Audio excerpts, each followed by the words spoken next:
Hello friends, तो CTET के लिए बहुत इंपॉर्टेंट प्रैक्टिस चल रही है। यहाँ पर हम बात करेंगे ईवीएस के मोस्ट इंपॉर्टेंट क्वेश्चन, रिपीट भी होते रहते हैं, कौन से क्वेश्चन वो भी बताएंगे और कहाँ से चांसेस रहेंगे आने के लिए। ये प्रीवियस ईयर का क्वेश्चन पेपर, इसकी प्रैक्टिस कर रहे हैं हम।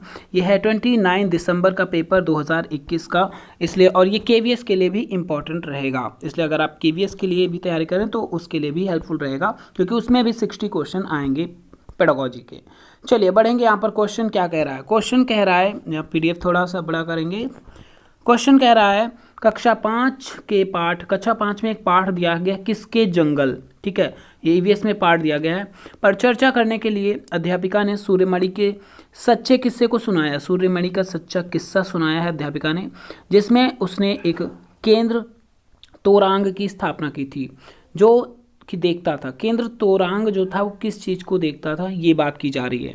तो पूछा गया जमीन और क्या है यहाँ पर, जीवन की जीविका की समस्याएं, या भूख की समस्याएं, वनों की समस्याएं, कुड़ुक संस्कृति की समस्याएं। तो यहाँ पर जो जमीन की समस्याएं और कुड़ुक संस्कृति की समस्याएं, ये दो ऑप्शन अगर आप एनसीईआरटी की कक्षा 5 की बुक ईवीएस का अध्ययन करेंगे तो उसमें आपको सीधा सीधा मिल जाएगा। तो ए और डी करेक्ट रहेगा। बढ़ेंगे 62 number question. The spirit of team work is learned from which of the following? Family, sports, family, society and sport, and conducting competition. तो हिंदी में क्वेश्चन देखेंगे, निम्नलिखित में से किसके सहयोग भावना से कार्य करने का अभिप्राय सीखा जा सकता है। किससे जो है सहयोग भावना से कार्य करने का अभिप्राय सीखा जा सकता है। तो सहयोग भावना किससे आ सकती है हमारे अंदर? परिवार की हेल्प से, या खेल और परिवार, या परिवार समाज और खेल, या प्रतियोगिताएं आयोजित करना। ऐसा बिल्कुल नहीं होगा, डी गलत है। वैसे भी देखिए परिवार तो ऑलरेडी है ही, बट ऐसा ऑप्शन चूज करें जिसमें सब कुछ आ रहा हो। तो आप देख रहे होंगे यहाँ पर परिवार और समाज खेल, ये तीनों ऐसे फैक्टर्स हैं जो सहयोग की भावना का विकास करते हैं अभिप्राय सीखने से संदर्भ में। बढ़ेंगे 63 नंबर क्वेश्चन। निम्न में से कौन सा सामाजिक कीट नहीं है? Which of this not a social insect. बात करेंगे क्वेश्चन, हाँ, नॉट सोशल इंसेक्ट कौन सा नहीं है? एंड्स है, या फिर दीमक है, या भृंग है, या फिर मधुमक्खी है। तो अब यहाँ सोशल से बात करेंगे, जो समाज में रहता है, या समाज की बात वैसे यहाँ पर अलग तरीके से ली गई है जिस चीज़ को हम अच्छे से समझ पाएँ। तो चींटियाँ, दीमक, मधुमक्खी, इस चीज़ को आप देख पाते होंगे नॉर्मली, बट जो भृंगु होता है वो नहीं देख पाते। यहाँ पर रहेगा ऑप्शन नंबर 3। 64 नंबर है क्वेश्चन। बलसाड़ शहर देखिए क्या है? हैदराबाद शहर तेलंगाना राज्य के सापेक्ष किस दिशा में स्थित है? तो आपको जानकारी होगी कि किस डायरेक्शन में है। ठीक है, तो हैदराबाद जो कि तेलंगाना के सापेक्ष बात की जा रही है। तो मैप में अगर आप देखेंगे, ठीक है, तो टोटल अगर आप मैप देखेंगे तो साउथ में तेलंगाना पड़ता है, ठीक, मतलब इस साइड में, तमिलनाडु के साइड में, और यह उत्तर और पश्चिम दिशा में पड़ेगा इस साइड में। ठीक है, बलसाड़ शहर जो कि उत्तर पश्चिम भारत का एक शहर है। 65 नंबर क्वेश्चन है, निम्नलिखित में से कौन सी मुद्रा अबू धाबी में प्रचलित है? मुद्राओं से क्वेश्चन पूछा गया है। ठीक है, which of the not currency of Abu Dhabi. तो डॉलर, रुपए, दिरहम, या फिर मतलब वहाँ यहाँ है पूछा गया ना, तो है कौन सा है, कौन सी करेंसी? करेंसी एक ही होती है। तो यहाँ पर जो ऑप्शन दिया गया है वो प्रचलित है यहाँ पर दिरहम। ठीक है, अबू धाबी में आपका जो करेक्ट विकल्प रहेगा वो ऑप्शन नंबर 2 रहेगा। 60 यहाँ पर मतलब दिरहम 3 रहेगा। 66 नंबर क्वेश्चन बात करेंगे, चेराओ नृत्य। जो चेराओ एक नृत्य है, काफ़ी फेमस नृत्य है, और यह मिजोरम का है। तो यहीं से आप क्लियर हो जानी चाहिए बात कि ऑप्शन नंबर सी, बी, यहाँ पर मतलब बी ऑप्शन मिजोरम करेक्ट रहेगा।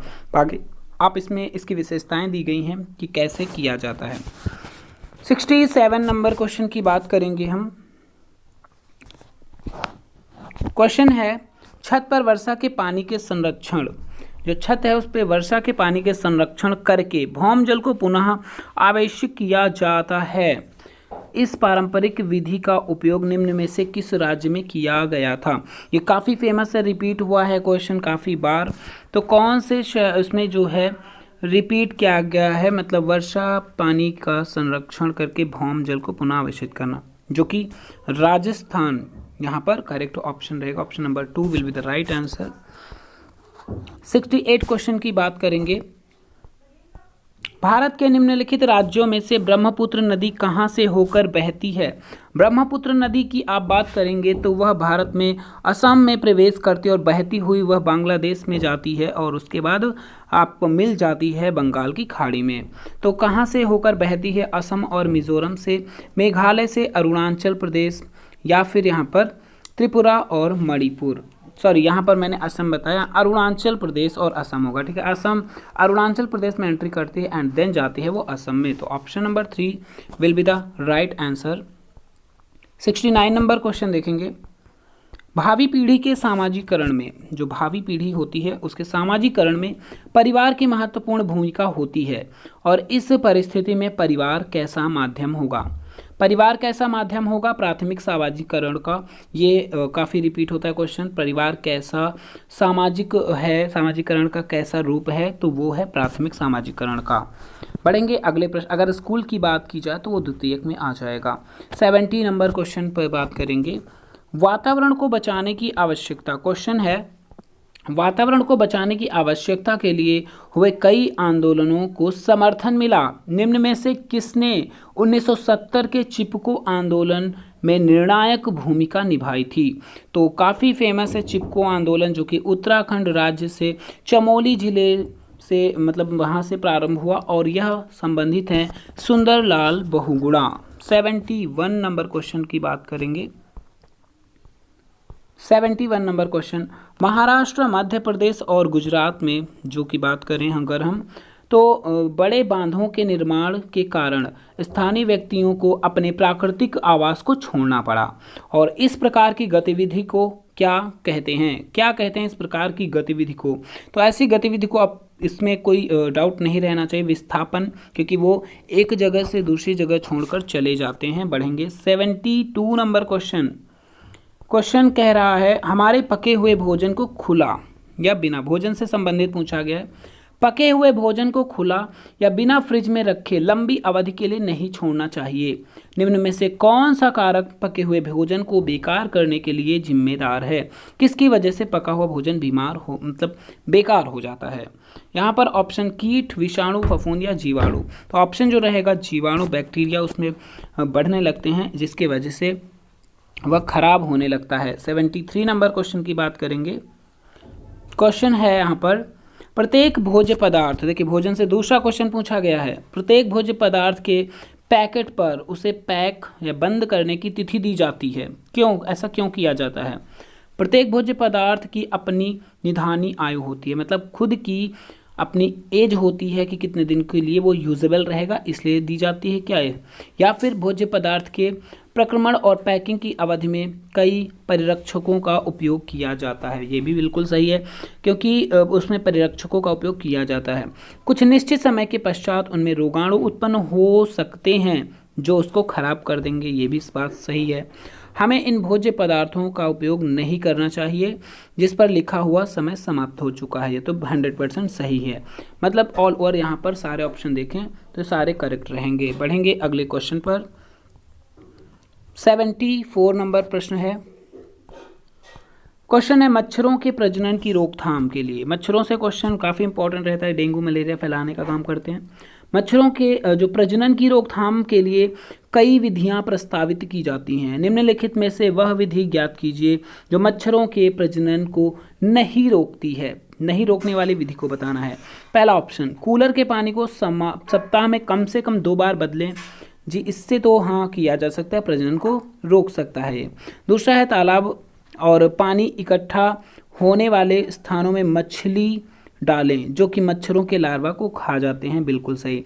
जो तालाब और पानी इकट्ठा होने वाले स्थान होते हैं उसमें अगर आप मछली डाल देते हैं तो उनके लार्वा अगर होते भी हैं तो वो खा जाती हैं। इससे भी पनप्पे, मतलब उनका प्रजनन रुक जाएगा। अगला है मच्छरदानी का प्रयोग करना। ऐसा बिल्कुल नहीं, उनका प्रजनन नहीं रुकेगा। ऐसा आगे देख लेंगे।